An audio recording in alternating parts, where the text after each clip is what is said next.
insonlarning ustlariga musibatlar, balolar, sinovlar, mashaqqatlar qachon keladi?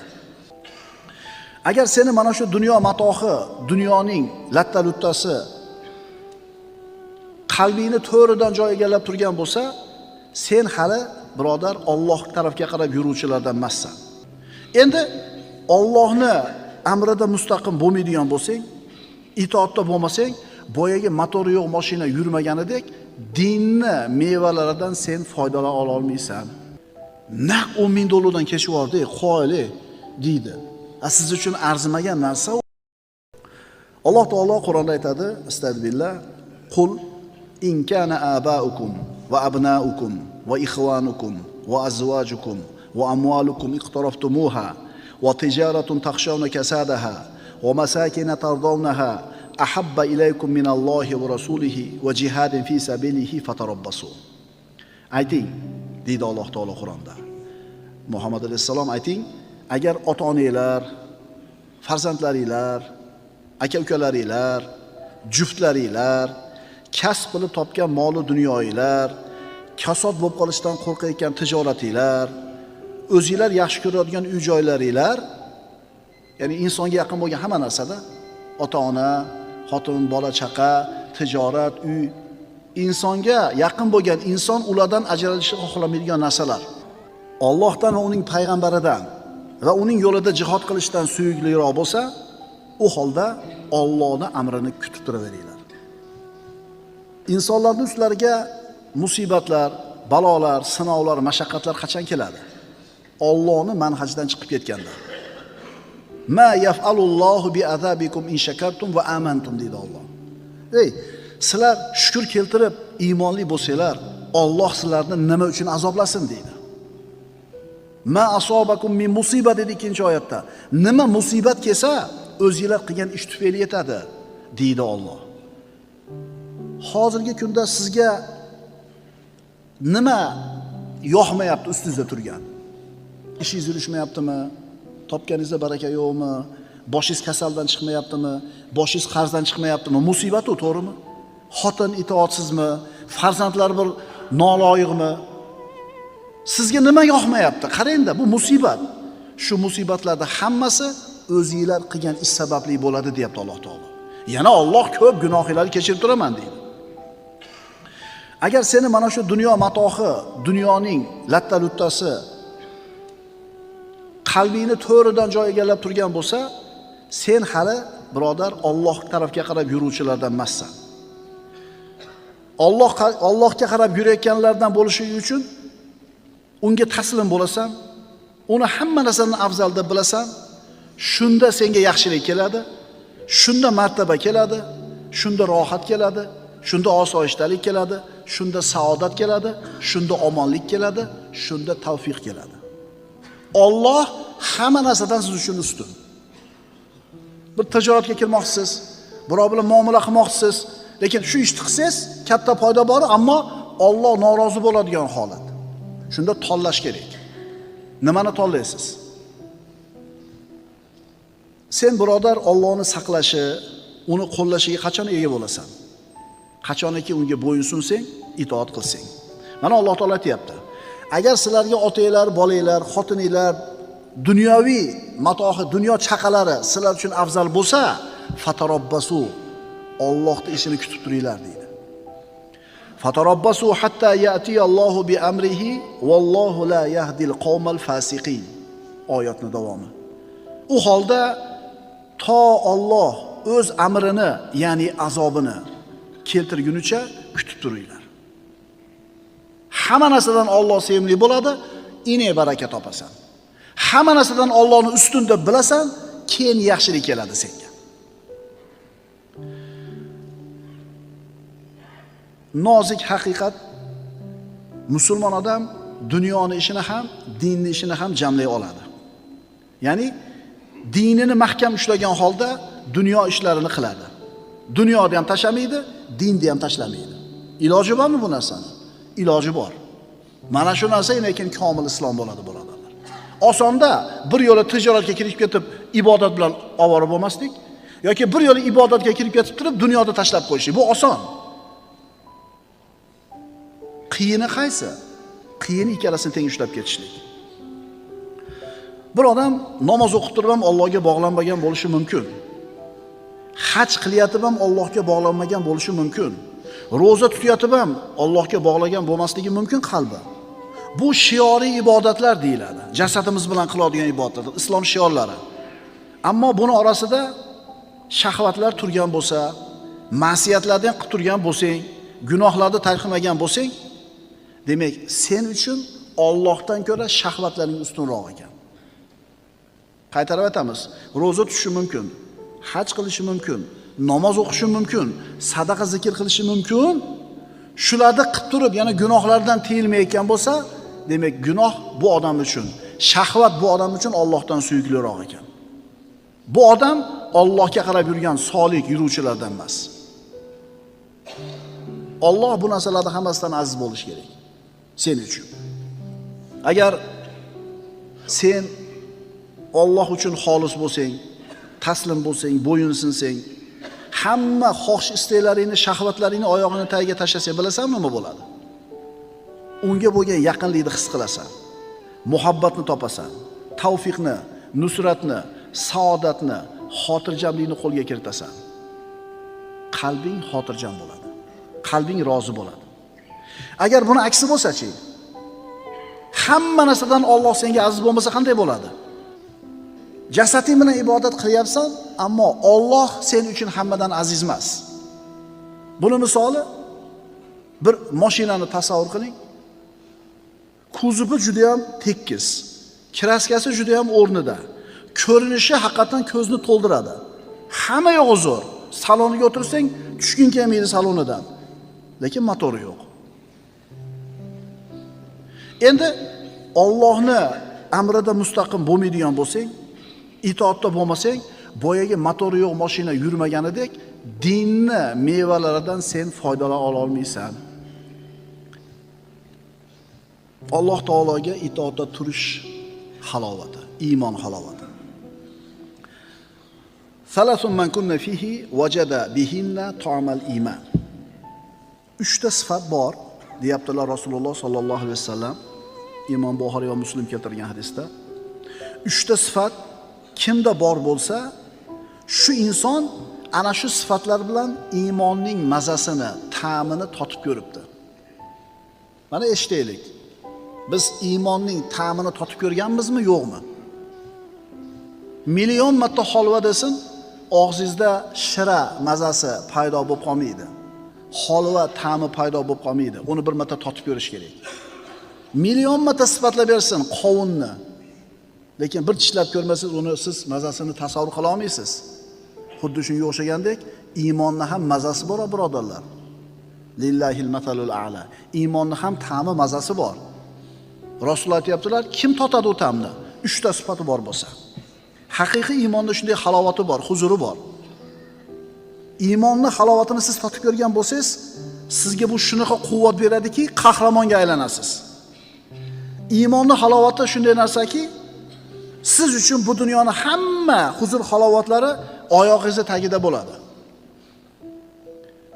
Naq 10 ming dollardan kechib yubordi, qo'yli deydi. Siz uchun arzimagan narsa u. Harom. Bu qilgan tijoratingiz harom, undan topgan pulingiz harom deb aytdi domla. Eshitib turib, topilgan pulni kelib chiqishlik tarixini. 10 ming dollar siz shunday berib yuborasiz bir ehson qatori. Siz uchun oddiy narsa aytdik-ku, agar siz iymonning halovatini totib ko'rgan bo'lsangiz, siz qahramon bo'lib qolasiz. Odamlari aqllari bavar qilmaydigan ishni osonlik bilan qiladigan bo'lasiz. Hubayb ibn Adi radhiyallohu anhuni Makka mushriklari azoblagani tanimga olib chiqishdi Makkadan. Abu Sufyon ibn Harb osib qo'yib bu sahobani parcha-parcha qilib go'shtini kesar edi.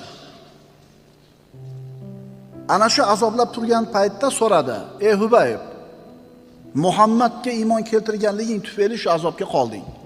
Xohlarmiding seni o'rningdan Muhammad qolib, sen bola-chaqangni oldida huzur halovatda bo'lishligini?"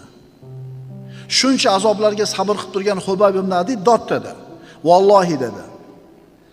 "Men ahlim orasida bo'lib, dunyoni hamma ne'matlari qo'limda turib, Rasulullohni o'tirgan joylarida oyog'iga bir dona tikar kelishligini xohlamayman dedi.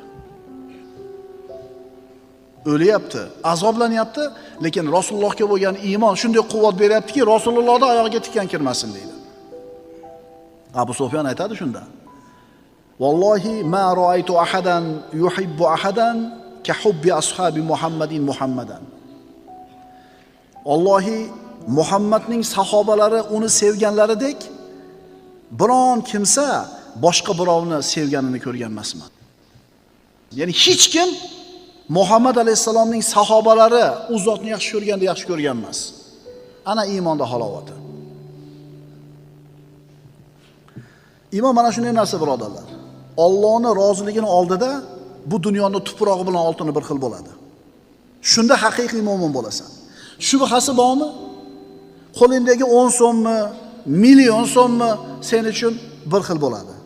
Osonlik bilan uni tark qilasan. Birodar, iymonning halovati bor. Iymonning halovatining narxi bor.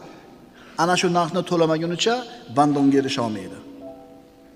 Uni narxi Allohga tamomiy itoatda bo'lishlik. 3 ta sifat kimda bor bo'lsa, shu inson shu sifatlar bilan iymon ta'mini mazasini topibdi. Birinchisi, an yakuna Alloh va rasuluhu ahabba ilayhi mimma siwahuma. Alloh va rasuli u uchun boshqa hamma narsadan sevimliroq bo'lsa. Hozir yer yuzida yashab turgan musulmonlarda bir 2 milliard deydigan bo'lsak, ulardan so'rasangiz, Allohni hamma narsadan ko'proq yaxshi ko'rasanmi deb, ular hammasi ha deydi. To'g'rimi? Lekin chindan ham shunaqami? Yo bu quruq da'vomi, quruq gapmi? Buni isbotini qachon ko'ramiz birodarlar? Shu ha deb javob berganlarni qarangda. Dunyoviy manfaati bilan shariy hukmlar qarama-qarshi kelib qolgan paytda qaysinisini tanlaydi? Alloh va Rasul tarafinimi yoki o'zining manfaatinimi? Ha, Alloh men uchun hamma narsadan sevimli degan gap rost bo'lsa, shariat hukmini tanlaydi. Savdo-sotiqda, tijoratda sherik bilan kelishmay qoldik. Yoki klient bilan sotuvchi o'rtasida muammo bo'lib qoldi. O'shuning uchun aytayapmiz-da, siz uchun bu dunyodagi hamma narsadan ko'ra Alloh taolo va uning hukmi, uning dini aziz bo'lsa, shunda Alloh sizni qo'llaydi. Siz shariy hukm bilan ishingizni hal qildingiz, hech narsa tegmadi sizga. Siz yutdingiz. Siz yutdingiz. Faqat ozgina vaqt kerak edi uni tushunishingiz uchun. Agar Alloh va Rasulini tanlasa va Alloh va Rasuli hamma narsadan unga sevimliroq bo'lsa, demak bu odam iymonning nima ekanligini tushunibdi, iymon halovatini totibdi. Bir masalasini so'rab kelgan edi, sherik bilan o'rtasida pul muomalasi bor ekan, aytayaptiki, domla deyapti. Muhimi Alloh aytgandaqa bo'lsin deyapti. Muhimi shariatdan chiqmaylik. Kimga o'tib ketishligi muhim emas deyapti. Hammasi o'tib ketsa ham mayli, faqat shariy hukm qilib bering deyapti. O'rtada yaxshigina mablag' bor. Kimga ketishi muhim emas, muhimi shariat bilan bo'lsin deyapti. Mana shu odam baraka topadi. Mana shu odam nima qiladi? Baraka topadi. Allohning matohi qimmatdir. Allohning matosi jannatdir. Bu dunyoda ismingizni oldiga doktor falonchi deyilishiga uchun, ismingizni oldiga doktor degan so'z qo'yilishi uchun necha yillab o'qishingiz kerak? Maktab, texnikum, institut, universitet, magistratura, dissertatsiya, xullas 30 yillab o'qishlik kerak. Doktor Ahmad degan nomni olish uchun. Lekin ajal kelganda Ahmad kirib ketadi qabrga, doktor degan unvon qoladi. Endi dunyoni ozgina obro'yi, shuhrati, dunyoni ozgina matohini qo'lga kiritish uchun shuncha mehnat, mashaqqat qilish kerak bo'ladigan bo'lsa, qabrga sen bilan kelmaydigan, yerni betida qolib ketadigan, dunyoni bittagina unvoni uchun shuncha mehnat qilish kerak bo'lsa, nima? Oxiratdagi jannatga yetish uchun, Allohning jamolini ko'rish uchun mehnat qilmaslik kerak deb o'ylaysanmi? Ha, birodar, Alloh taoloni jannatiga yetish, uni jamoliga qarashlik uchun katta mehnat qilishlik kerak. Kimda quyidagi 3 ta sifat bor bo'lsa, u odam iymon halovatini totibdi. Birinchisi, Alloh va Rasuli hamma narsadan u uchun sevimli bo'lsa. Ikkinchisi, bir kishini yaxshi ko'rsa-yu faqat Alloh uchun yaxshi ko'rsa. Uchinchisi, Alloh uni kufrdan qutqargandan keyin yana kufrga qaytishlikni xuddi o'tga uloqtirilishligini yomon ko'rganda yomon ko'rsa. Bir paytlar bo'lgan, o'sha bir yashil ichib qo'yardik to'rttamiz o'tirib. Va bir davr bo'lganda shu. Voy, u davringni-chi unut. Uyal uni gapirgani. Maqtanyapti u, qarab qo'ying. Demak, Alloh uni iymonga qaytargandan keyin yana kufr hayotiga qaytishlikni o'tga tushishlikni yomon ko'rganda yomon ko'rsa. Birodalar, Alloh taoloning vasfida tillar ojiz. U al-aziz bo'lgan zot. Uni azamati ulug'ligi dengizida har qanday so'zimiz g'arq bo'ladi. Uni kalimasini vasf qilishda tillar ojiz bo'ladi. Payg'ambarimiz aytadilar: "Subhanaka la uhsi sana'an alayk anta kama asnayta ala nafsik." Ali ibn Abi Talibdan. Ey Parvardigor, dedi payg'ambarimiz, sen har qanday aybdan poksan. Sen loyiq bo'lgan sano bilan maqtashga ojizman. Sen o'zingni maqtaganingdeksan. Biz har qancha Allohni subhanalloh deb poklamaylik, unga loyiq bo'lgan sanoni ayta olmaymiz, birodarlar. Chunki biz ojizmiz. Kim Alloh uchun kamtar bo'lsa, Alloh uni aziz qiladi. Kim takabburlik qilsa, Alloh uni xor qiladi. Payg'ambarimiz aytadilar: "Law du'itu ila kura'in." Agar qo'yni tuyog'i, paychog'i pishirib chaqirilsa, shunga ham boraman. Ya'ni ziyofatni oddiysiga ham boraman deydi. Agar menga qo'yni paychog'i hadya qilinsa, albatta qabul qilaman. Alloh uchun kamtar bo'lsa, Alloh uni aziz qiladi. Siddiq roziyallohu anhu xalifa bo'lgandan keyin ham avvalgi ishiga qaytdi. Nima edi u ishi? Ikkala ko'zi ko'r bo'lgan bir kampir bilan kichkina qizcha yashar edi bir uyda. Borib uylarni shupurib, echkilarni sog'ib xizmatini qilar edi. Xalifa bo'lgandan keyin yana shu ishini qilgani bordi. Eshikni taqqalatganida kampir kim ekan deb so'radi. Qizchasi echki sog'uvchisi dedi. Yo'q, bu kishi endi musulmonlarning xalifasi dedi. Ana kamtarlik, birodarlar. Xalifa bo'ldi, ertasi kuni yelkasiga qopini olib, molini solib bozorga chiqib ketyapti. Nima qilgani? Savdo qilgani. Ana kamtarlik, birodarlar. Umar ibn Xattob roziyallohu anhu uyga kelgan mehmon bilan o'tiribdi, shamni almashtirish kerak bo'ldi. Turib ketyapti. Siz turmang, men turaman, axir siz Umarsiz-ku dedi. Turib, chiroqni almashtirib o'tirib, turayotganimda ham Umar edim, o'tirganimda ham Umarman dedi. Shuning uchun, birodarlar, kamtar bo'lgan odamni Alloh taolo aziz qiladi.